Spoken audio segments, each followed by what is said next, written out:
Well, in the spirit of taking something that you make really well, whether that is like a craft or some delicious treat, as you can see in front of us here, and turning that into a business, we're joined by a special guest, Harold Fields, a sous chef at the Space Needle, but also you've been in business for yourself since 2009, owner of Umami Kushi, and we have fallen in love with your treats. And we're so glad that you're here. That's because he's treated us on the morning show, and it's been absolutely fantastic. And Harold, I know you've been doing that. And what I like best about your stuff is it's kind of unique. And you look at it, and it looks like not a kind of a donut, and it's sweet, it's savory, and it's got a big surprise in each and every one. So why don't you talk to us a little bit about what you do to get these to look like this and get this so yummy for us? Yeah, I think the viewers would love that, especially if they're having a cup of coffee right now. Well, the curry pawns, they came about after my trips to Japan, and I fell in love with them. And then when I came back here to the States, it was really hard to find that great savory, perfect grab and go snack. So, when I was sitting in one of the coffee shops one day, I just kind of noticed like there's really nothing like that. So after me working on the recipe at home, and I wanted them so bad, I'm like, well, I'll just make them for myself. I decided to, ask the coffee shop owner, hey, you want a unique pastry that, no one else has? Sure. And let me try that one while you're talking about it. And I'm gonna get right to the point. and so we, Jumping the we started, offering them at the first shop was 10 Umbrella, and now, there's probably 15, almost 20 coffee shops around town that are, carrying.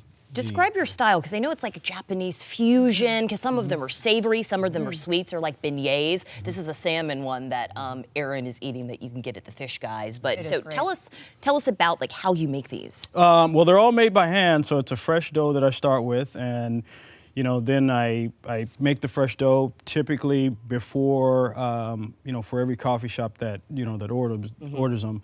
The dough will be made 24 hours before that. The curry, which she has the salmon, but the curry ones, which you guys have had before, Those takes me about 8 hours to really make the curry and let it go all day, and so it's rich and unctuous. And then the real trick to all of this is making sure the dough is elastic enough to be able to get the curry in it, and making sure the curry is thick enough so that it stays. Because if neither one of them aren't working, you've got a whole mess on your hands. So now, do you have people that help you do this, or is this no? Currently, I'm by myself. So you're a one-man band. So yeah. So this but that's gonna hopefully change here in the next couple of months. But that makes what makes it really unique and special, that you're handcrafting these and delivering these products. It's very unique. And I think something, Alex, that we kind of talked about before, it doesn't just feel like breakfast to me. You could have this all day long. If you're having a party or entertaining, these are the perfect bites for there. And then drawing in, the business element of this, because there are so many great minds in Seattle, like yours, who had this like niche and this thing that you can do really great. What kind of advice would you give to those, budding entrepreneurs that are like, I mean, I know if Harold can sell these awesome, treats, there's something that I could sell too. How do you get into business for yourself? Well, there's a tough road. I think the biggest thing that I've learned is, surround yourself with people that are like-minded.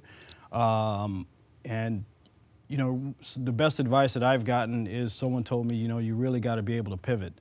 And that means you've got to be able to do everything consistently and change directions. And the only other thing I would add is you got to be able to see what's going on. And for me, it took a long time for me to really see like where I thought my niche was. Well, this is a great. I know it seems like you have found pivoting our way today, right? This is a great pivot for us. And we're eating some pumpkin spice, some candied yam, cherry and chocolate. So if you want to get your hands on these treats, definitely go to the website Umami Kushi, and you can find out where all of these specialized treats are at different coffee shops and little shops that might be down the street from where you are, and you can have some of this I think Brian's a little deliciousness jealous too. I know, sorry, Brian. Sorry, Brian. No. Throw it your way.